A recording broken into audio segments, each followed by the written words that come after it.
connecté Audio Technica. Bah oui, autorisé. Ça faisait longtemps qu'on n'avait pas allumé le micro du podcast. Il va falloir que je regarde là-bas, sinon vous allez être perturbés. Et moi aussi. Allô? Bon là déjà je m'entends pas. Par contre ça a l'air d'enregistrer au niveau son. Le retour du podcast, ça m'a trop manqué. Pourquoi j'ai attendu si longtemps? Ah oui, j'ai déménagé, j'ai fait plein de trucs. Là, on m'entend. Ah, voilà. Salut vous. Non, on va la refaire. Salut toi. Si tu es un ou une habituée du podcast, de mon podcast, eh bien c'est l'introduction habituelle qui revient, à laquelle tu as l'habitude. Certains d'entre vous s'y sont bien attachés. Et si tu découvres le podcast à l'occasion de cet épisode, le premier épisode filmé du Lucky Girl Syndrome podcast, eh bien, bienvenue et tu arrives au bon moment puisque le podcast va changer de nom. Je vais expliquer pourquoi ce nom ne me convient plus du tout après 40 épisodes, après quasiment 4000 écoutes. C'est peut-être une goutte d'eau pour des podcasts ultra célèbres. Pour moi, ça veut dire beaucoup. 4000 écoutes, c'est énorme, surtout que j'ai pu constater grâce aux statistiques que c'était pas qu'en France, donc je suis écoutée ailleurs dans le monde. Moi, à chaque fois, ça m'émerveille. Voilà, je suis extrêmement fière et heureuse. Et cet épisode, il va venir poser les bases pour la suite, les bases de ma stratégie business, culture générale, éloquence, développement personnel à ma sauce, pas la sauce bullshit que tout le monde nous pond. Il va venir poser la suite de ma grande gueule, si tu connais le podcast. Tu as l'habitude, sinon bienvenue ou pas, si ça te plaît ou non. Bref, j'ai pris des petites notes. Je me vois, ça fait bizarre. Bienvenue, j'ai déménagé. C'est pour ça, entre autres, qu'il n'y a pas eu d'épisode du podcast pendant un long moment. Alors, pas que. Franchement, la raison essentielle, c'est que justement le nom de ce podcast ne me convenait plus, ne me suffisait plus. Certes, j'étais partie avec un nom ironique à la base, donc le Lucky Girl Syndrome, mais en fait, ce qu'il renvoie comme image, un peu superficielle, un peu meuf qui a eu de la chance et qui raconte sa life, alors que c'est pas du tout la philosophie du podcast, eh bien, ça ne me convenait plus. Mais on va en parler. On va en parler avant que je vous annonce le nouveau nom du podcast. Évidemment que c'est cet épisode qui va poser les bases pour la suite et je vais vous révéler ce secret de Polichinelle. C'est un secret... c'est moi qui entretiens le secret, mais si ça se trouve, tout le monde s'en fout. Mais c'est important pour moi. Alors, qu'est-ce que j'ai noté? Le retour du podcast, évidemment, mais avec un renouveau à plusieurs titres. Donc, nouveau nom, je vais vous l'annoncer. Et la version vidéo YouTube. Bah ouais, c'est à la mode, les podcasts vidéo. Et je vois pas pourquoi moi non plus, je donnerais pas là-dedans. Je veux surfer sur la tendance, je veux ma part du gâteau. Donc, je me lance tête baissée dedans. Et surtout que j'ai un nouveau cadre qui s'y prête. J'ai déménagé. Je suis très heureuse et fière de ce nouveau logement que je décore petit à petit à mon goût, à notre goût de couple. Le mur qui est derrière moi, alors désolé pour ceux qui écoutent la version audio, vous ne voyez rien, mais pour ceux qui sont sur la version YouTube, le mur derrière moi va bientôt changer de couleur. Voilà, je l'annonce. De toute façon, j'ai encore plusieurs murs à peindre chez moi. Bref, c'est un autre sujet. Mathilde, ne t'éparpille pas. Donc, version vidéo YouTube, version audio, le retour, nouveau nom et nouvelle vignette. Elle est presque prête. En fait, j'ai fait la nouvelle vignette avec le nom dessus et tout, mais j'ai envie de mettre ma tronche dessus et j'ai pas encore trouvé la bonne photo de moi, premièrement, et la façon d'incorporer de manière homogène ma tronche sur cette foutue vignette. Non, pourquoi me retenir de dire ce que je pense? Alors, donc je disais que le Lucky Girl Syndrome podcast, je suis très fière de tout ce que j'ai fait jusqu'à présent dedans, donc les épisodes resteront tels quels, je ne modifierai rien, je ne changerai pas les vignettes des épisodes passés, mais voilà, je suis sur un nouveau départ et bienvenue à toi. Et oui, si tu connais le podcast, tu sais que eh bien oui, je ne fais pas de post-production, je ne fais pas de montage sur mes épisodes de podcast et donc il n'y en aura pas ou quasiment pas sur la version YouTube. Peut-être que je ferai une petite introduction de comment j'ai fait mon setup, comment j'ai mis en place tout le tintouin avant de commencer à filmer. Je sais pas, des extraits peut-être. On verra, des highlights de l'épisode, histoire de donner envie aux chalands. À pâter le chaland, mais rien n'est moins sûr. Peut-être que je publierai tel quel et ce sera très bien. Et donc, si je reviens avec mon podcast, c'est pour alimenter ma stratégie Building Public. Je suis quelqu'un de très ambitieux, je le crie à tout va, encore faut-il matérialiser cette ambition, encore faut-il concrétiser les choses. Et dans le cadre d'une stratégie building public, donc de faire les choses face caméra devant les autres avec ce que ça apporte comme pression d'une part et comme motivation d'autre part, de ne pas se dégonfler et de prendre le risque d'échouer face à un public, eh bien je reviens avec ce podcast, mais avec la volonté que ce ne soit plus un électron libre. C'est-à-dire que moi, jusqu'à maintenant, c'est j'ai un projet, j'ai envie de faire un podcast, c'est trop génial, je vais faire plein d'épisodes, je vais parler de ce qui me plaît, de mes passions, de culture générale, je vais en faire une tribune pour améliorer les aspects que je veux améliorer dans ma personnalité, dans mon esprit. Je veux améliorer mon éloquence, eh bien un podcast, une version audio, c'est parfait pour ça. Bref, jusqu'à maintenant, c'est comme ça que je fonctionnais. Mais ça ne tient pas pour avoir une stratégie efficace pour augmenter sa notoriété sur les réseaux sociaux et pour monétiser son projet. Si vous me connaissez suffisamment, vous savez qu'ici, il n'y a pas de tabou avec l'argent. Je le dis suffisamment souvent parce que le tabou hypocrite français de l'argent, j'en ai ras le... Finissez cette phrase à ma place. Donc, je reviens avec mon podcast qui a un nouveau nom pour justement s'intégrer, pour que mon podcast s'intègre à un écosystème qui s'auto-alimente. En fait, moi, je veux quoi dans la vie ? Je veux une partie business pour gagner des pépettes, de l'argent. Je veux une partie culture générale. Je veux m'enrichir intellectuellement sur la forme et sur le fond. Donc l'éloquence, je le mets dedans, dans cette partie intellectuelle. Et la partie création de contenu, qui est en fait une partie amusement, mais elle demande à se professionnaliser pour être efficace. Parce qu'il y a tellement une concurrence importante sur les réseaux que y aller avec son couteau suisse à l'arrache, ça marche plus. C'est plus possible, il y a beaucoup trop de monde. Il faut réussir à se démarquer. Donc voilà, cette nouvelle version du podcast, c'est une façon de faire le lien entre ces différents aspects de ma vie et qu'il y ait une cohérence et que chacun de ces trois aspects, comme un triangle dont tous les angles sont reliés, tout simplement. Donc j'ai dit création de contenu, business, culture générale, ce sont des choses dont je ne peux pas me passer dans ma vie. Et il faut que le podcast ne soit pas juste un aspect création de contenu, il faut que ce soit interconnecté avec les autres aspects, les autres objectifs. Je lis mes notes. Si vous regardez la version vidéo, vous le savez. Sinon, pour la partie audio, il faut que je le précise. J'ai noté un truc sympa. Je vais arrêter de commenter ce que j'ai noté, sinon ça ne va pas le faire. Ce que je veux faire dans ma stratégie de contenu, c'est pas juste créer du contenu inspirationnel alors que j'inspire encore personne, ou très peu. Quelques personnes me suivent sur Instagram et... Enfin, m'idolâtrent, le mot est un peu fort, mais m'adulent beaucoup trop, alors que je fais la folle et la débile sur Instagram et que j'adore ça. Mais je pense qu'il y a aussi une admiration pour le fait que j'ose m'afficher face caméra. Et ça, à votre service. Je suis là pour ça. Bref, je veux pas faire que du contenu inspirationnel alors que j'inspire encore personne.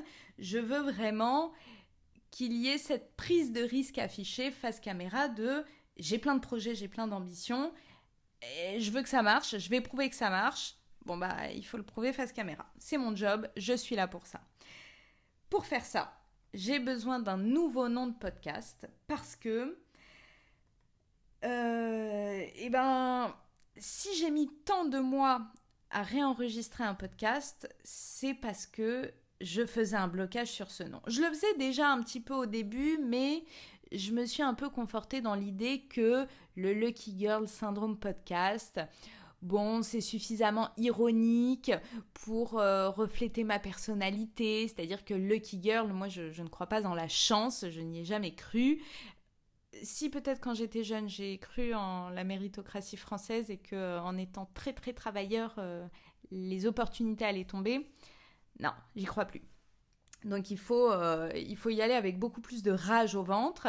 Et cette rage au ventre, c'est ce que j'ai voulu exposer sur le Lucky Girl Syndrome podcast. Mais en fait, pour quelqu'un qui ne me connaît pas et qui ne connaît pas encore le podcast, le nom ne renvoie pas du tout cette philosophie-là. Donc en fait, il me détourne de personnes qui pourraient être intéressées par mon contenu.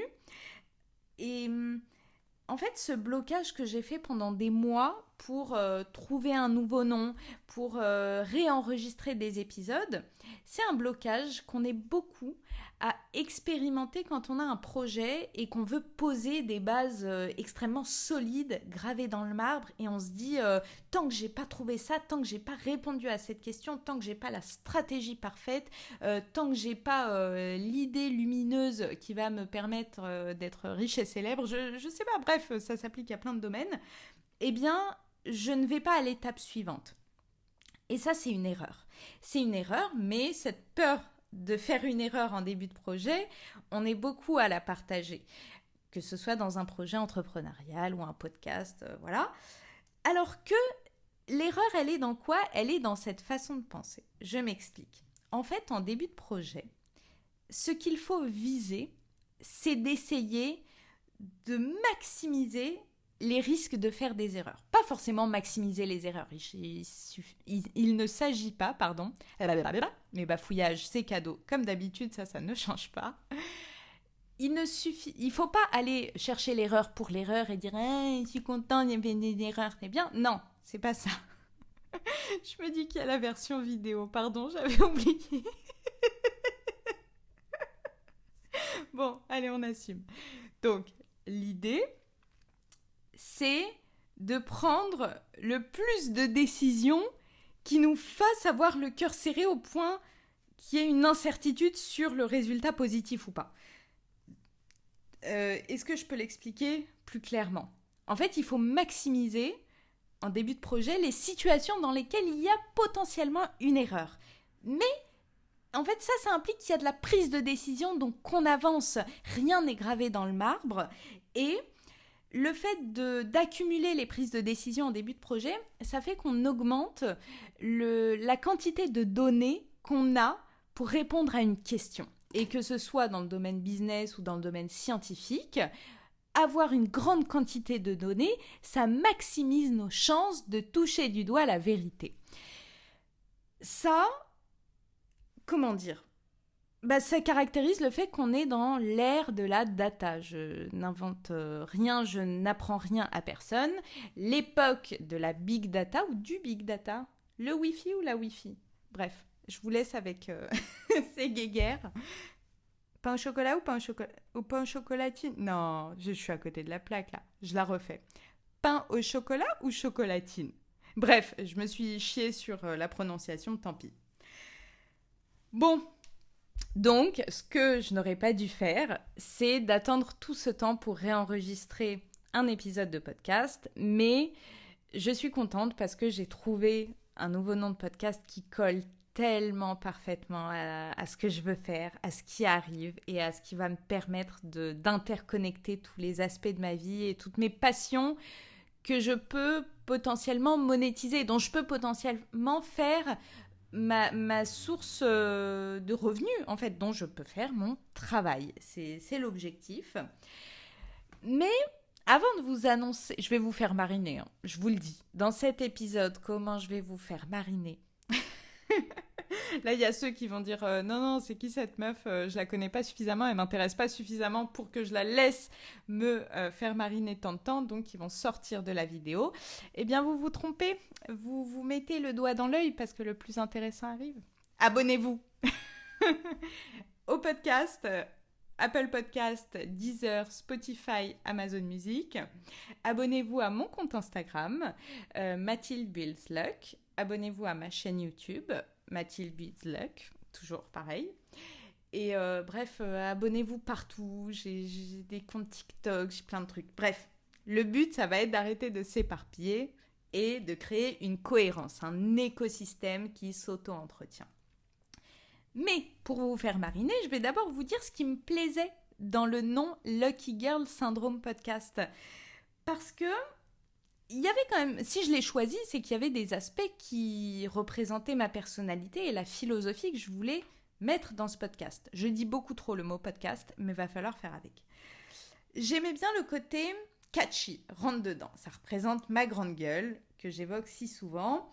Et j'aimais bien aussi le côté girly, pas girly, glamour. J'aimais bien Lucky Girl Syndrome. J'aurais bien mis Lucky Woman Syndrome, mais l'expression, ça sonne mieux Lucky Girl. Donc, ça a été le Lucky Girl Syndrome. Et je trouvais qu'il s'adressait bien à une tranche d'âge à qui je veux m'adresser principalement, mais pas que.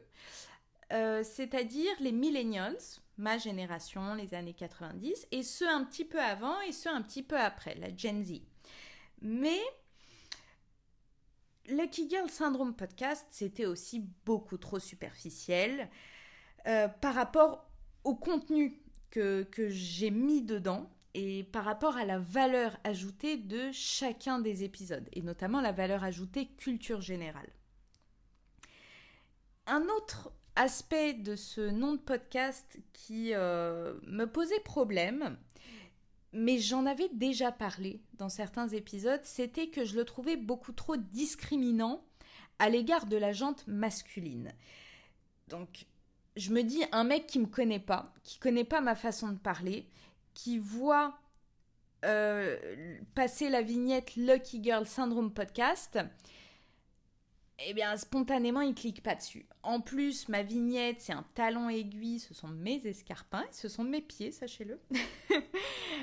Bon, ça le dissuade de cliquer. Donc, en fait, je passe à côté d'un auditoire potentiel qui pourtant m'intéresserait.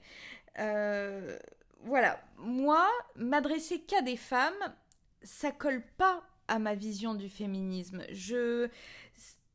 Moi, j'ai pas du tout envie d'éliminer les hommes dans mon équation du dialogue féministe. Le féminisme à la sauce française, j'ai suffisamment de griefs contre lui. On aura l'occasion d'en parler dans un autre épisode. Mais cette partie du féminisme qui veut éliminer la jante masculine du dialogue social, moi, ça me correspond pas du tout.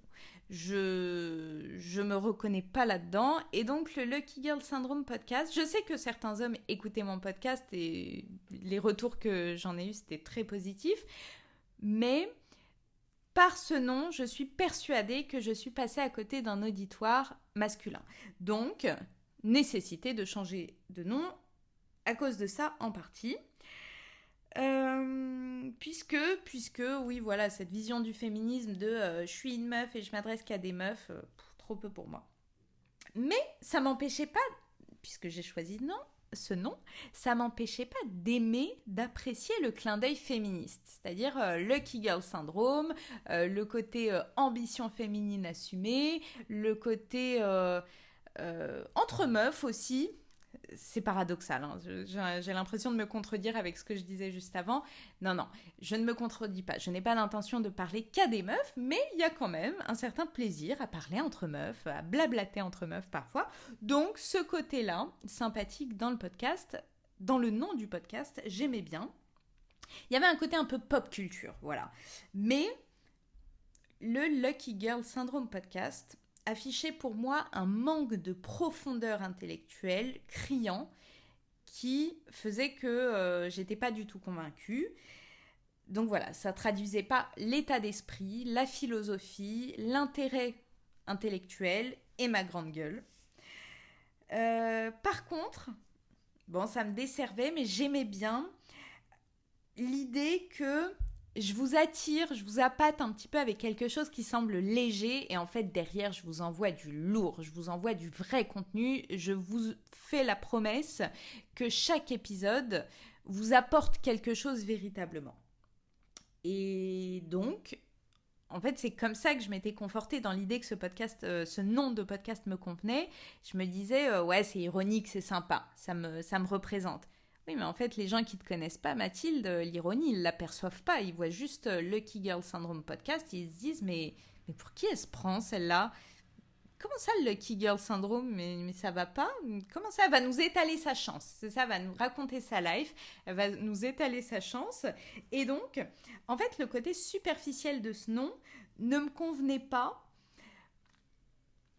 parce qu'il retranscrivait pas du tout assez ma rage de réussir, mon ambition, ma stratégie, en fait mon esprit cartésien. Je suis profondément cartésienne quand je veux atteindre un objectif. Tous les paramètres qui dépendent de moi, je fais en sorte de maximiser leur manipulation. Je fais en sorte de laisser le moins de place à la chance. C'est paradoxal. Mais donc, je me construis ma chance. C'est ça, Mathilde Builds Luck. J'ai choisi ces pseudonymes pour cette raison-là. Et donc, le Lucky Girl Syndrome podcast, le côté clean girl era, instagrammeuse, lifestyle, spiritualité, ça me convenait pas du tout. En fait, je peux souscrire parfois à des tendances superficielle et j'ai suffisamment une grande gueule pour l'assumer. Mais là, mon projet de podcast, il était tellement beaucoup plus profond que ça allait pas. Ça allait pas, il y avait un hic, il y avait quelque chose qui n'allait pas et qui semblait juste prétentieux alors que je voulais retranscrire ma rage de réussir et pas susciter le pour qui elle se prend auprès de quelqu'un qui ne me connaît pas. Qu'est-ce que... Je regarde mes notes. Donc, je trouvais que ce nom de podcast, ah là, je vais bugger, me faisait beaucoup trop passer pour une meuf qui se prétend miraculée, qui se prétend chanceuse, alors que je voulais mettre en avant mon côté très volontaire pour atteindre mes objectifs et qu'en fait, je laisse le moins de place possible au hasard. Alors, où j'en suis ? Je lis mes notes. Ouais, ça je l'ai déjà dit. Eh bien, on avance bien. Ouais, la version vidéo a le privilège de voir mes notes. Donc, si vous êtes sur la version audio, c'est que vous faites quelque chose en même temps, très probablement. Et je vous fais des bisous, mais quand vous finissez ce que vous êtes en train de faire, vous allez vous abonner à la chaîne YouTube Mathilde Builds Luck. Bon, je vous annonce le nom du podcast ou pas ? Non, je vous annonce déjà son objectif. L'objectif, c'est comment m'adresser à plus de personnes, comment augmenter ma notoriété grâce à ce podcast, sans m'adresser à tout le monde. Et là, je reprends cette citation. Ah oui, il faut que je regarde là-haut. Cette citation de Sacha Guitry. On ne peut pas plaire à tout le monde, car plaire à tout le monde, c'est plaire à n'importe qui. Ah, décidément, j'ai trop parlé. En tout cas, il y a son pendant développement personnel, cette citation que je vois beaucoup passer, s'adresser à tout le monde, c'est s'adresser à personne. Je crois que c'est des cours de marketing digital qui doivent se passer le mot en relayant cette citation. Mais vous n'avez rien inventé, les gars. Sacha Guitry l'écrivait de manière beaucoup plus éloquente le siècle dernier. Bon, mes objectifs, c'est quoi ? Avec ce nouveau nom de podcast et ce nouveau contenu, c'est me créer un univers intellectuel et musclé, stratégiquement. Musclé sur le plan stratégie, business, création de contenu, culture générale. J'en oubliais un. Je veux me créer une légitimité pour que ça serve mes collaborations futures, que ça serve mon projet entrepreneurial. Je veux que ça me crée une légitimité pour servir mes projets entrepreneuriaux, puisque je crée une agence d'influence. Mais je ne vais pas m'étaler sur ce projet-là aujourd'hui dans cet épisode. En tout cas, je veux quand même que ce podcast élève mon projet d'entreprise. Je veux que ça affirme beaucoup plus mon ambition et mon feu intérieur. Je suis quelqu'un de rageux, mais pas rageux, j'ai la rage des autres. Je suis rageuse avec moi-même. J'ai toujours cette hargne. Je me suis fait mal. Cette hargne de réussir dans certains domaines. On choisit ses batailles, on choisit ses combats. L'idée, c'est de provoquer sa chance, mais en se soumettant à la pression des autres. C'est ça l'idée de la stratégie Building Public. C'est de tirer à la fois la pression suffisante et la motivation suffisante du fait de prendre le risque de se casser la gueule en public. C'est ça, ok ? Il y a un autre terme que j'aime beaucoup, un terme en anglais qui retranscrit cette logique du Building Public. Mais d'abord, je vais vous donner un exemple très commun, malheureusement. Ce sont toutes ces personnes qui s'inscrivent à la salle de sport avant le 1er janvier. Ok ? Donc, inscription salle de sport parce que motivation de fou, parce que cette année, c'est mon année, je vais être canon, enfin, homme ou femme d'ailleurs, hein, ça va être l'année où physiquement, je vais me relever. Tout le monde se dit ça quand il a cette logique-là. Et puis, ça dure jusqu'à quand ? 7 janvier ? 15 janvier, allez, fin janvier, toutes ces personnes-là, les 3/4, elles sont plus sur les bancs de la salle de sport. Donc, le fait de se faire une promesse à soi-même, ça tient pour certaines personnes. Hein. Tout le monde ne quitte pas la salle de sport en continuant de payer pendant des mois. Mais pour la plupart d'entre nous, et pour notre cerveau, pour le coup, pas notre intellectuel, mais l'aspect motivation de notre cerveau, le fonctionnement motivationnel, ça n'est pas suffisant, d'accord ?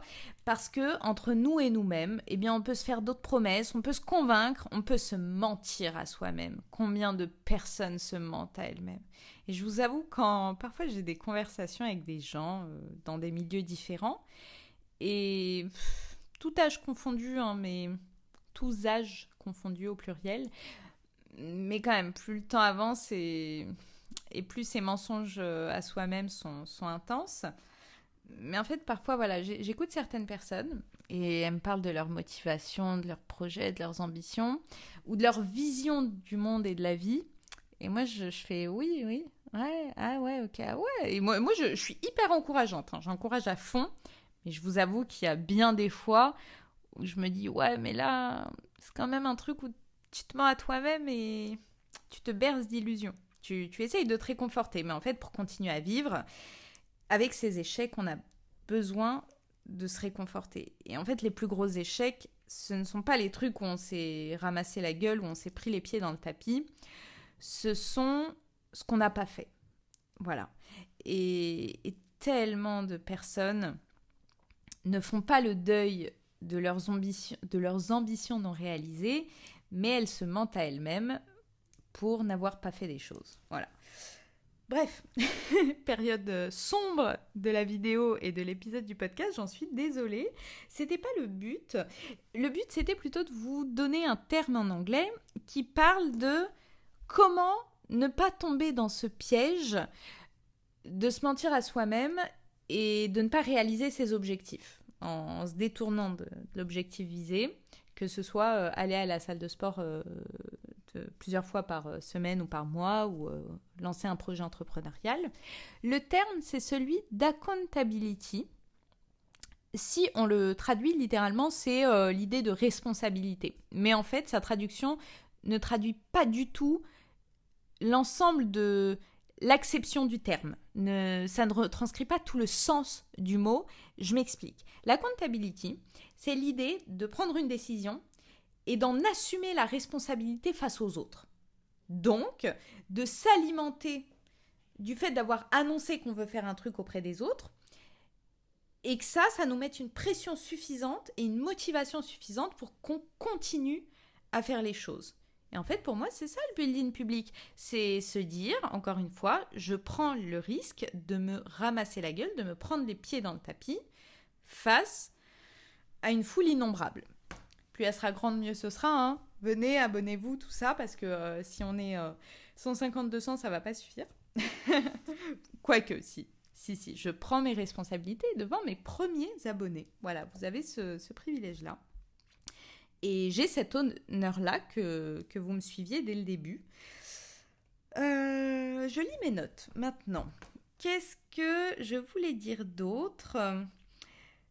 Oui, je veux que mon nouveau nom du podcast bouscule plus clairement la vision actuelle, que je trouve bullshit, du développement personnel. Je le dénonce suffisamment souvent pour que vous ayez compris que j'aime pas cette vision creuse du développement personnel et que je veux le réinventer. J'ai cette ambition de vouloir inventer ma version parce que dans le terme, dans l'expression se développer personnellement, je souscris à 1000% à la philosophie. Mais comment ça se matérialise ? Je me dis, mais intellectuellement, je trouve ça vide, je trouve ça débile, je trouve ça creux, je trouve ça très marketing. Donc moi, ce que je veux faire, c'est interconnecter culture générale, éloquence, même si je la mets dedans, business et création de contenu. Mais création de contenu, c'est le moyen, c'est le billet par lequel je passe pour réaliser ces objectifs-là. L'un des objectifs aussi de ce nouveau nom de podcast, c'est d'être plus écouté. Tout simplement, d'augmenter ma notoriété. On va pas se voiler la face, hein. Créer du contenu, c'est quand même pour atteindre un plus grand nombre de personnes et avoir l'opportunité de monétiser ses projets en créant une audience qui souscrit à ce qu'on dit, qui aime ce qu'on fait, qui se reconnaît dans certains aspects de notre personnalité. Et oui, monétiser ses projets parce que, je l'ai déjà dit, j'en ai ras le bol du tabou français, de l'hypocrisie française sur l'argent. D'accord ? Tout le monde en veut et tout le monde prétend que c'est caca, c'est pas bien.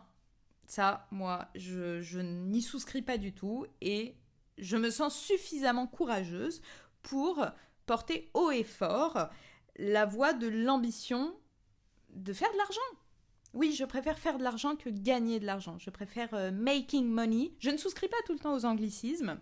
Je veux bien les critiquer parfois, mais là, je préfère le terme anglo-saxon, making money, plutôt que earning money. Non, je préfère faire de l'argent plutôt qu'en gagner.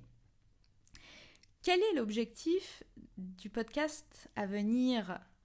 Ce sera toujours celui-là, hein, mais donc dans sa version nouveau nom de podcast, c'est aussi de me créer une confiance en moi en m'appuyant sur une suite de preuves qui prouvent qui je dis être, qui je prétends être.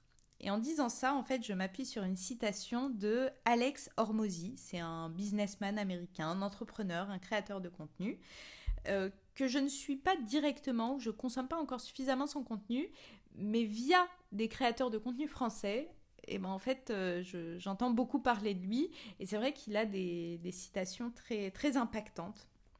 Donc, créer une confiance en soi, c'est s'appuyer sur une suite de preuves. En fait, c'est la matérialiser en créant une suite de preuves de qui je prétends être. Voilà. Et donc, le nouveau nom du podcast, il va exactement annoncer ça. Il va exactement être le théâtre de cette création de confiance en soi. En moi, en vous, n'hésitez pas à piocher dedans. Alors, je disais aussi et surtout que avec ce podcast et avec ma création de contenu là qui arrive après cet épisode-là, ce que je veux, c'est créer un écosystème qui soit cohérent sur 3 aspects, donc culture générale, business, contenu. Et en fait, je veux que ces aspects s'auto-alimentent, s'auto-entretiennent. Et je veux que mon podcast, tout comme mes autres contenus, ait une place centrale. Je veux arrêter de m'éparpiller. J'ai dit, je veux pas que chaque projet que j'ai soit un électron libre et que, en fonction du temps que j'ai consacré, et bien je sois à fond dessus, et puis je délaisse les autres projets, et puis le temps que je passe là, je le passe pas sur un autre truc. C'est pas le but. Maintenant, il n'y a plus qu'à prouver face caméra que ces 3 aspects peuvent s'auto-entretenir. C'est devant vous que je dois prouver tout ça. Je regarde mes notes et je vous ai parlé de la notion d'accountability que j'aime beaucoup. Et pour moi, pourquoi elle présente plusieurs intérêts, c'est qu'elle est étroitement liée à la notion de building public. Pourquoi ? Parce que ça marche, ça plaît. Pourquoi ça plaît ? Parce que les gens sont très friands de voir la possibilité qu'un truc réussisse, ou alors de voir que quelqu'un se casse la gueule en public. Bah oui, c'est jouissif, on est mauvais, l'être humain a une part d'ombre dont il faut profiter, en tout cas voilà, j'essaye d'en tirer un avantage, c'est d'assumer cette stratégie built-in public. Quels sont ses autres intérêts ? C'est que, je t'ai dit, ça t'incite toi à persévérer, à garder cette motivation et avoir la pression de « Ah mais il y a des gens qui attendent la suite et il faut pas que je me débine, faut pas que j'abandonne, faut pas que je me recroqueville dans le silence ou que je procrastine mes projets parce que en fait il y a du monde qui attend la suite. » Bref, pour résumer, le public, ça crée une pression et une motivation nécessaires pour durer. Voilà, pour rester dans la longueur. Bref, je ne sais pas quelle expression je voulais utiliser là, mais bref, pour durer dans le temps. Merci à vous. Je veux aussi, avec ce nouveau nom de podcast, un message plus clair, tout simplement, sur l'ensemble de mes réseaux sociaux, sur l'ensemble de ma communication. Sur YouTube et Instagram, je l'ai dit, mon pseudo c'est mathilde.buildsluck. Et donc, le podcast Lucky Girl, le côté ironique, meuf chanceuse, mais en fait, quand t'écoutes, elle t'explique que la chance, ça s'appuie sur des choses extrêmement tangibles et sur une rage de réussir pour ravager les obstacles et pas faire un déni d'obstacles. Et voilà, ça allait pas. Donc, je ne veux plus, avec mon podcast, susciter chez des gens qui ne me connaissent pas la réaction « Lucky Girl Syndrome Podcast », mais pour qui elle se prend ? Voilà, ça, je pense que certaines personnes qui ne me connaissent pas ont pu le penser, peut-être en voyant ma vignette, en voyant mon podcast, et c'est dommage. C'est dommage parce que ça me fait passer à côté d'une audience qui pourrait tellement apprécier mon contenu et peut-être lui servir en plus. Quoi qu'il en soit, si jamais tu découvres mon podcast à l'occasion de cet épisode, eh bien sache que tu as 40 épisodes à rattraper. Non, je t'oblige pas à tous les regarder, tu fais bien ce que tu veux. Mais certes, le nom de mon podcast ne me convenait plus. Par contre, chacun des épisodes que j'ai créés, j'en suis extrêmement fière. Alors, ma philosophie, ma façon de penser ou mon opinion sur certains sujets a pu évoluer au fur et à mesure des épisodes. Donc, disons que si je devais choisir, je privilégierais les derniers épisodes plutôt que les tout premiers. Mais au global, je suis quand même très fière de tous ces épisodes. Et si jamais tu cherches un podcast sympa à écouter, qui te fait la promesse d'apprendre des trucs et de passer un bon moment en même temps, je t'encourage à aller les écouter. À ce jour, les épisodes qui ont le plus plu, ce sont, premièrement, l'épisode Saint-Valentin. On boycotte la Saint-Valentin en couple, un truc comme ça. C'est le seul épisode où j'avais un invité que je ne suis pas allée chercher très loin puisque c'est mon compagnon. Et cet épisode, j'ai eu tellement de retours positifs dessus. Il a été adoré et ça me touche, ça m'émeut. Je suis très contente. Donc, si tu veux passer un bon moment, rigoler, si tu veux pas d'un épisode gnangnan love et en même temps avec une petite goutte du sujet de l'amour, vas-y. Et l'autre épisode qui a beaucoup plu, c'est j'ai envisagé la prison pour pouvoir reprendre mes études. En fait, c'est un épisode à cœur ouvert. Je parle de mon parcours, je parle de ma reprise d'études, mais comment j'en suis arrivée à reprendre mes études à côté du travail avec cette rage de réussir. Et d'ailleurs, dans les épisodes qui arrivent, il y a un épisode dans les épisodes podcast, ou peut-être que je ferai que une vidéo YouTube sur celui-là, je sais pas. En tout cas, il y a une vidéo YouTube qui arrive sur ma reprise d'études. parce que j'en vois le bout, parce que j'ai d'autres projets d'études. Si je pouvais passer ma vie sur les bancs de l'école, je le ferais. Bref. En tout cas, je pense qu'un épisode sur la reprise d'études à l'âge adulte peut intéresser beaucoup de monde. Peut-être des gens moins intéressés par le reste de mon contenu, peut-être toucher une audience plus large, se reconvertir, reconversion professionnelle, reprendre ses études à l'âge adulte, avoir un diplôme à l'âge adulte et tout. Toutes ces recherches YouTube, je peux les orienter vers ma chaîne YouTube et peut-être dans le lot susciter des abonnements. Mais surtout, je pense avoir beaucoup de choses à dire sur le sujet et beaucoup de choses intéressantes tant qu'à faire. Parce que quand même, il y a pas mal de choses qui ont déjà été dites. Il ne s'agit pas de répéter ce qui existe déjà. Alors, je regarde à nouveau mes notes. L'idée de la suite du podcast, de sa renaissance, c'est... Ah oui, c'est pas de partager ma vie et d'attendre que ça pète, que ça pop, qu'il y ait une notoriété, un buzz d'un coup. Parce qu'en fait, ça, peut-être que ça marchait avant. Je pense que statistiquement, ça marche de moins en moins parce qu'il y a une concurrence telle sur les réseaux sociaux qu'il n'y a plus de place au hasard, il n'y a plus de place à l'amateurisme. Les réseaux sociaux se sont extrêmement professionnalisés et c'est paradoxal parce que le contenu qui plaît, c'est du contenu authentique. L'authenticité, on nous bassine à longueur de temps avec ça, mais c'est dur de faire de l'authentique quand on se dit « il faut que je fasse de l'authentique ». C'est là qu'on n'est pas authentique.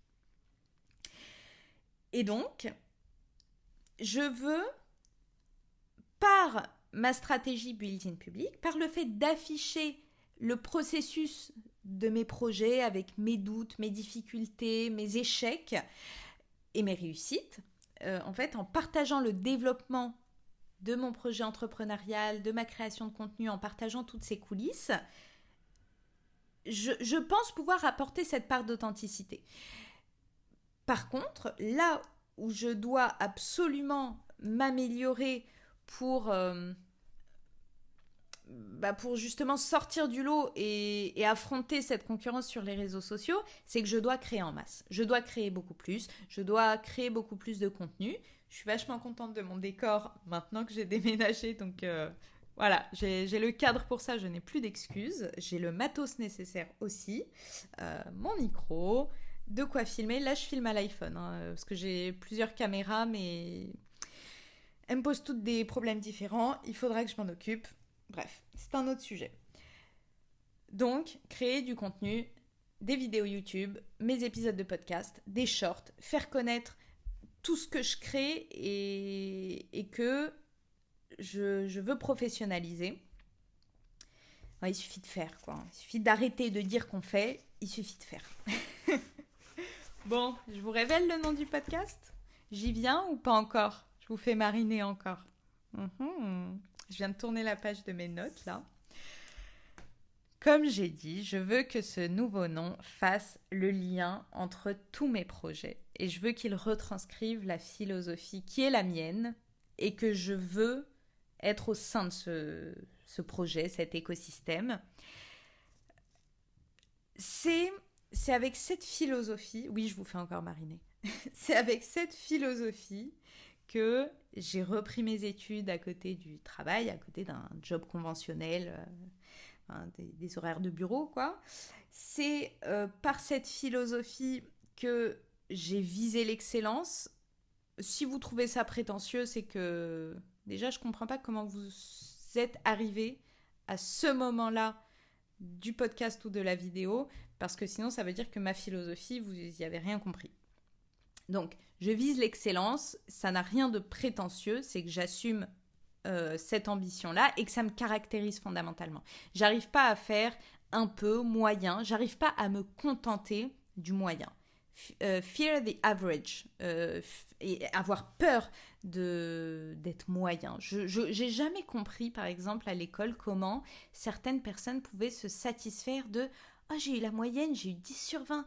Oh, j'ai eu juste au-dessus de la moyenne, j'ai eu 11 sur 20. Ou même, la moyenne de la classe, c'est 14, j'ai eu 14. Qu'est-ce que j'en ai à faire d'avoir la moyenne de la classe ? Ton curseur d'ajustement, ton levier de progression, enfin, c'est toi avec toi-même. Je comprends pas comment tu peux te satisfaire d'une moyenne. Ça me... Peu importe ce que j'ai entrepris dans ma vie, peu importe dans quel domaine, j'ai toujours visé l'excellence. Parfois, ça me joue des tours, certes, mais ça me caractérise, ça caractérise ma philosophie, et ça n'empêche pas de faire des erreurs, de viser l'excellence, bien au contraire. Bon, en tout cas, le nouveau nom de podcast va représenter cette idée-là aussi. Tous mes projets, je veux mettre le sport au premier plan dans ma vie, mais au même titre que l'intellectuel. Je veux que les aspects corps et esprit s'auto-entretiennent et fassent partie intégrante de mon projet, parce que j'ai cette volonté d'être complète. On ne peut pas être fort partout, mais ce dans quoi je mets de l'énergie, je veux y mettre les moyens. Voilà. Bon. On y arrive à cette révélation. Déjà, je vous donne un indice. Je vous mets sur la piste. J'en ai fini avec les anglicismes. D'accord ? Alors, pas sur mes pseudos Instagram et YouTube. Ça restera pour l'instant Mathilde Builds-Luck. Mais pour le nom du podcast, ce ne sera plus un anglicisme. Alors que, à la création de ce podcast, j'en avais envisagé 2. Oui, je vous fais encore mariner. Qu'est-ce qu'il y a ? J'avais envisagé plusieurs noms de podcasts, dont le Lucky Girl Syndrome podcast et When If Not Now, donc quand si c'est pas maintenant. Et j'aimais bien avec cet autre nom de podcast le fait que l'acronyme, les initiales, ce soit WIN. C'est un peu développement personnel de bas étage, W-I-N-N, WIN. Alors que ça ne me représente pas du tout. Mais j'aimais bien l'idée. J'aimais bien When If Not Now. Je trouvais que ça retranscrivait ma rage de réussir. Et le fait que ça puisse être source d'un hashtag, hashtag WINN, le fait de pouvoir parler du podcast en disant le Win Podcast. Voilà. Si jamais vous voulez créer un podcast et que cette idée-là vous tente, prenez-le, c'est cadeau. Je vous le donne. J'ai pas déposé le nom, contrairement au Lucky Girl Syndrome. Voilà, la marque n'est pas déposée. C'est pour moi, c'est cadeau. Mais j'en ai fini avec les anglicismes, d'autant plus que c'est paradoxal que j'ai choisi un nom comme ça, parce que je suis une amoureuse profonde, éperdue de la langue française. Donc, il n'y avait aucune raison que je persévère avec un anglicisme. Et donc, le nouveau nom, il réunit quoi ? Ta-da-da. Je vous fais mariner, mais là, c'est la fin. Il réunit quoi ? Il réunit ma grande gueule, c'est bon, là, vous avez compris, ma passion culture générale, la stratégie build-in public, je sais pas compter, pardon, le côté business, le côté éloquence et l'idée de développement personnel pas bullshit, donc réinventer à ma sauce. Il reste plus qu'à finir la vignette à ce jour en mettant ma tronche dedans. Je vais y arriver, ça va venir. Il faut que je fasse d'autres photos de ma tronche. Et les règles du podcast, ce sont quasiment les mêmes que les précédentes, avec une en plus. Je m'explique. Le podcast, je vous avais prévenu dans les épisodes précédents, c'était qu'il n'y aurait pas ou très peu de post-production, très peu de montage en fait. Donc mes bafouillages, ma langue qui fourche, c'est cadeau. Je vous les laisse. Ensuite, il y avait une autre promesse, c'était que chaque épisode doit apporter une forte valeur ajoutée. En gros, que quand vous écoutiez un épisode, vous ressortiez de là en ayant appris des trucs. Dans plein de domaines différents, mais notamment culture générale, mais pas que. Et donc, une forte valeur ajoutée, culture G ou motivation aussi, que vous ressortiez de l'écoute de ce podcast avec une impulsion, une envie féroce de faire des trucs. Et ça, je pense avoir tenu ma promesse. En fait, si je tenais à faire cette... Oui, je vous fais encore mariner. Si je tenais à vous faire cette promesse, c'est parce que moi, en tant qu'auditrice de nombreux podcasts, j'avais découvert plein de podcasts qui me plaisaient beaucoup, mais au bout d'un moment, je réalisais que la plupart d'entre eux ne faisaient que me conforter dans des choses que je pensais déjà. Donc en fait, j'écoutais ces épisodes et je me disais « Ah ouais, c'est trop bien, c'est génial !» Mais en fait, me caresses déjà dans le sens du poil. Tu me dis des trucs que je sais et que j'apprécie. Donc forcément, c'est agréable à écouter. Mais tu ne m'as rien appris. J'ai écouté un quart d'heure, une demi-heure ou 1 heure et demie de ton épisode.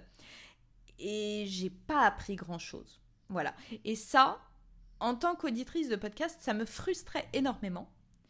Donc, il était hors de question que je fasse la même chose avec mes épisodes, avec mon podcast. Et donc, j'ai fait cette promesse que j'ai érigée en règle du podcast, c'était que chaque épisode apporte une véritable valeur ajoutée, que tu ressortes de là toujours en ayant appris un truc. Et ça va rester. Maintenant, la règle supplémentaire que je vais appliquer à ce podcast 2.0, c'est le fait que ça s'intègre à mon écosystème, ça tu l'as compris, je ne vais pas me répéter, mais c'est te donner les actualités de comment avancent mes projets. Ça veut dire qu'au début de chaque épisode, peu importe le thème dont je parlerai dans le corps de l'épisode, à chaque fois, je te tiendrai au courant de mon nombre d'abonnés sur mes différentes plateformes, sur là, j'ai telle envie ou tel projet, ou dans mon projet d'entreprise, voilà ce qui se passe, et voilà tel retour que j'ai eu d'une marque, d'un annonceur ou pas. Voilà. Ces aspects-là, je pense que ça peut permettre de concrétiser la stratégie Build-in Public, d'une certaine manière, mais j'aurai d'autres façons de concrétiser ça aussi, en partageant sur Instagram, sur YouTube, bref, t'as compris. Et cette idée de mettre les actualités de mes projets en début d'épisode de podcast, je la pique à l'un de mes podcasts préférés, podcast français, c'est Théo-Lion. C'est un ancien élève diplômé de HEC, mais qui en joue beaucoup, qui a pris une autre route que celle de la plupart des diplômés HEC, et c'est tout à son honneur. Et il a fondé une entreprise très florissante, et il partage son projet sur les réseaux sociaux, sur sa chaîne YouTube, et ça m'inspire beaucoup. Et son podcast, moi je le trouve extrêmement addictif. À chaque fois que je l'écoute, j'apprends des trucs. Il s'appuie beaucoup aussi sur de la philosophie, sur des philosophes qu'il lit, sur des biographies de Napoléon à Charles de Gaulle ou autres. Et voilà, j'aime bien aussi sa grande gueule. Oui et non, c'est-à-dire que j'aime beaucoup le fait qu'entre sa tête, son projet entrepreneurial et son discours, il y ait parfois un contraste. Tu pourrais avoir des a priori en n'ayant qu'un seul de ces aspects-là. Et en fait, quand tu regardes les trois, tu te dis « Waouh, le gars, il est fort !» Voilà. Donc, j'assume le fait de lui piquer l'idée des actus de son business, de ses projets en début d'épisode de podcast. Et voilà. En avant. En avant, Guingamp. Non, pourquoi je fais des blagues de merde ? Oh là là. Non, mais c'est bon. C'est bon. Donc, c'est l'heure de la révélation. C'est bon, je vous ai bien fait mariner là. Le nouveau podcast... Non, attendez, la voix est trop solennelle. À présent, le Lucky Girl Syndrome podcast n'est plus. Il n'est bientôt plus. Parce qu'à l'heure où je parle, j'ai pas encore changé les noms, j'ai pas encore mis la nouvelle vignette. Mathilde, arrête de nous faire mariner. Le nouveau nom du podcast, c'est Esprit ouvert, projet public. Voilà. Attendez, je leur dis. Esprit ouvert, projet public. Voilà. Ça fait quoi si je prends les initiales EOPP? Ouais, ça va, ça passe. Esprit ouvert, projet public. Bienvenue sur le podcast Esprit ouvert, projet public. En tout cas, je trouve ça plus sérieux. Voilà, je trouve ça plus sérieux. Et ne vous dites pas que le ton que je prends dans les épisodes de mon podcast va changer si jamais vous étiez ancien auditeur et que vous appréciez mon contenu. Je garde ma grande gueule, je l'ai déjà dit. Elle restera. De toute façon, si je voulais la terre, je pourrais pas. Voilà, chasse le naturel, il revient au galop. Et je suis vachement contente. Dites-moi ce que vous en pensez en commentaire.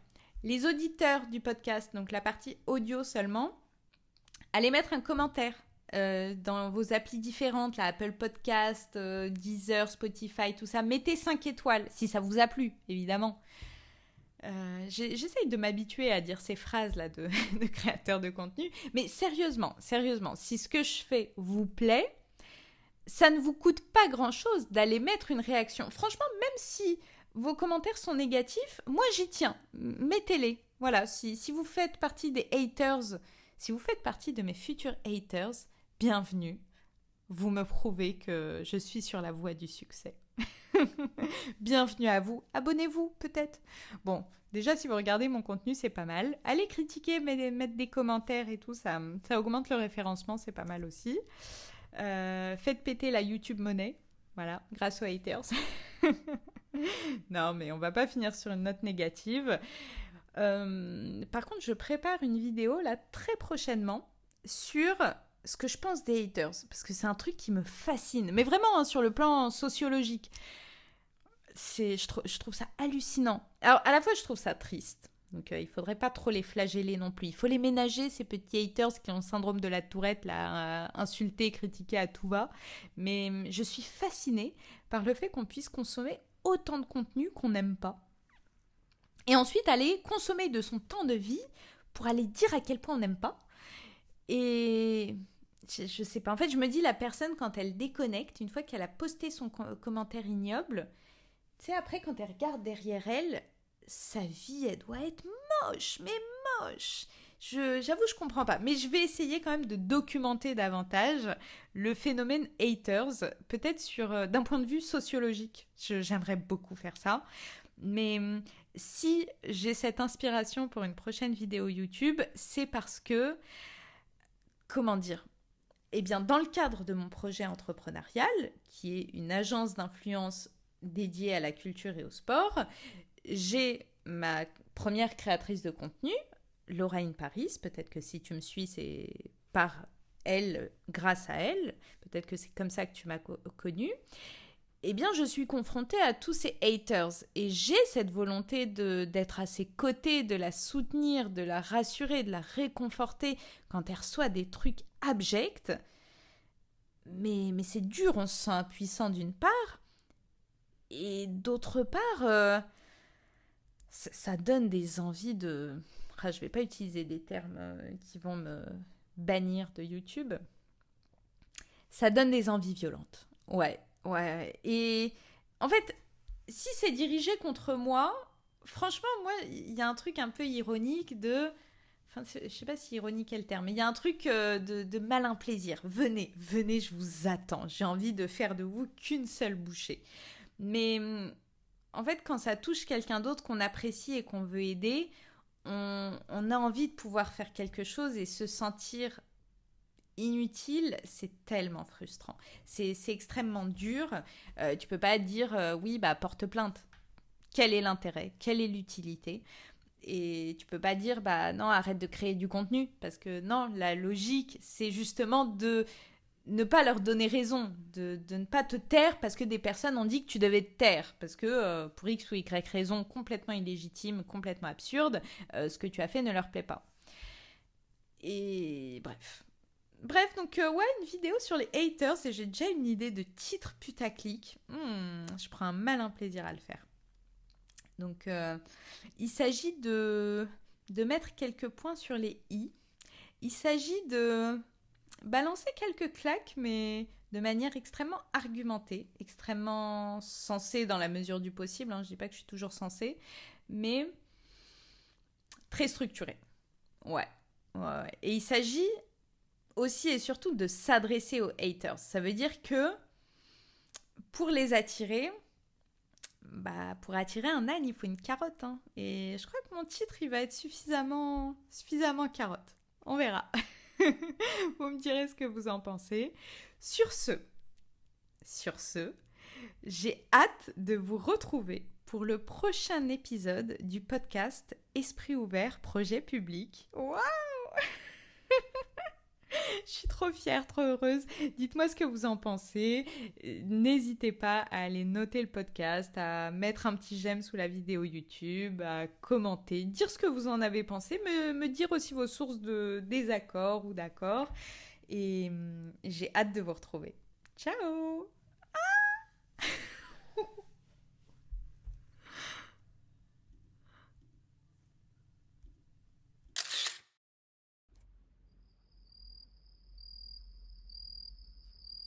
suis pas tout à fait satisfaite parce que cet épisode est très déstructuré alors que j'en attends beaucoup. Oh, et puis non. Qu'il soit brouillon, c'est pas mal. On est dans le building public, on est dans le fait d'assumer les imperfections et le fait de se prendre les pieds dans le tapis en chemin et de le faire face caméra devant une communauté bientôt innombrable. La meuf a à peine 200 abonnés sur YouTube et elle fait la meuf. Ouais, absolument. En tout cas, ce qui a changé, c'est pas mon ambition, parce qu'elle est toujours aussi énorme, surdimensionnée, mais c'est peut-être la façon dont je me sens capable de faire les choses et d'arrêter de les envisager sur papier, de tergiverser, de me dire ah mais quelle sera la stratégie idéale et tout.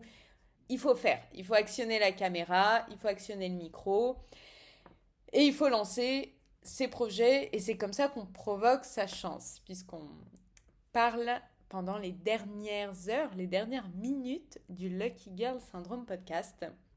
Puisque je répète à tout bout de champ que je veux bâtir quelque chose de plus grand, eh bien, il faut bâtir, il faut arrêter de tirer 1000 plans sur la comète. Et tout ça, ça va venir nourrir ma stratégie business pour la création d'une agence d'influence. Donc, j'ai déjà parlé de mon projet sur le podcast, je sais pas. Si, peut-être. Bref, l'idée, c'est de créer une agence d'influence spécialisée dans la culture et le sport, parce que influencer sur des trucs bullshit, bah non merci, alors qu'influencer, inciter les gens à dépenser de l'argent dans des expériences de vie culturelles ou sportives, bah oui, à 1000%. À 1000%, et je me vois me spécialiser là-dedans, et je pense pas que ça existe encore, ou alors pas de manière suffisamment spécialisée et que quelqu'un partage sur les réseaux sociaux le développement et la stratégie de développement d'une entreprise, qui plus est une femme, ça n'existe pas trop. Alors en France encore moins, je crois pas, hein, je sais pas. Dites-moi. Dites-moi en commentaire si ça existe, si vous y connaissez. Je rigole en disant ce genre de phrase parce que j'y suis pas encore habituée. C'est encore très intimidant. Et ça fait très cliché de youtubeuse, mais il n'y a pas de mal à être un cliché parfois. En tout cas, ce en quoi je crois profondément, c'est dans la notion d'accountability. Je ne sais pas s'il y a un équivalent en français. En fait, la traduction euh, de ce mot anglais, c'est la responsabilité. Mais cette traduction ne retranscrit pas suffisamment tout le sens, toute l'acception du mot accountability. Je m'explique. L'accountability, c'est l'idée de prendre ses responsabilités quand on dit qu'on va faire quelque chose, quand on a un projet et qu'on se lance, mais de prendre ses responsabilités face aux autres, face à ceux à qui on a prétendu qu'on allait faire ça. En fait, c'est l'idée que le fait de dire aux gens qu'on va faire un truc, et ben le fait que les gens attendent qu'on fasse ce truc, ça nous met une pression et ça nous fait faire. Ça nous permet de ne pas nous échapper. C'est en fait l'idée de se construire sous les yeux des autres. En fait, l'accountability, c'est une stratégie build-in public ou l'inverse. La stratégie build-in public renferme énormément d'accountability. Je sais pas, l'idée que tu te dises, bon, bah, le 1er janvier, je vais me mettre au sport, je vais aller à la salle de sport. Bon, bah, c'est entre toi et toi-même. Et le 7 janvier, les 3 quarts des personnes qui se sont dit ça ne vont plus à la salle de sport, mais ils continuent à payer le reste de l'année leur abonnement à la salle. Bon, l'accountability, c'est l'idée de dire à tout le monde, à partir de demain ou de la semaine prochaine, je commence un programme de sport auquel je vais me tenir et je vais vous partager l'évolution. Et en fait, cette pression-là des autres qui attendent soit de te voir réussir, soit de te voir échouer, ça te met une pression supplémentaire suffisante qui est un juste équilibre entre pression et motivation. Parce qu'il ne s'agit pas seulement de se mettre une pression qui soit invivable, mais il s'agit de faire et de s'y tenir sur le long terme. Parce que c'est la clé du succès.